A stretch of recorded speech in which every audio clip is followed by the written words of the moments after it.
ربنا كرمنا الفترة اللي فاتت يا جماعة وحققنا كمية مبيعات محترمة جدًا لجميع أنحاء العالم، سيارات على نظام مبادرة المغتربين، وسيارات تصدير لجميع الدول، لذلك كنا لازم ناخد معرض جديد يا جماعة، عايزينكم تباركوا لنا النهارده في التعليقات كده، وتصلوا على رسول الله عشان أوريكم العظمة اللي عملناها النهارده. بسم الله والصلاة والسلام على رسول الله، من داخل معرضنا الجديد بكوريا الجنوبية، بفضل الله معانا النهارده كمية سيارات مباعة وكمية سيارات متاحة للتعاقد ما شاء الله.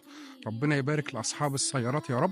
معانا سيارات سانتا في مباعة لسوريا، ومعانا سيارة كيا 3 موديل 2024 متاحة للتعاقد، ومعانا سيارة موديل 2020 رايحة على فلسطين، ومعانا سيارة كيا سبورتاج تم التعاقد على نظام مبادرة المغتربين، ومعانا سيارة بورتر، ومعانا سيارة جيب شروكي.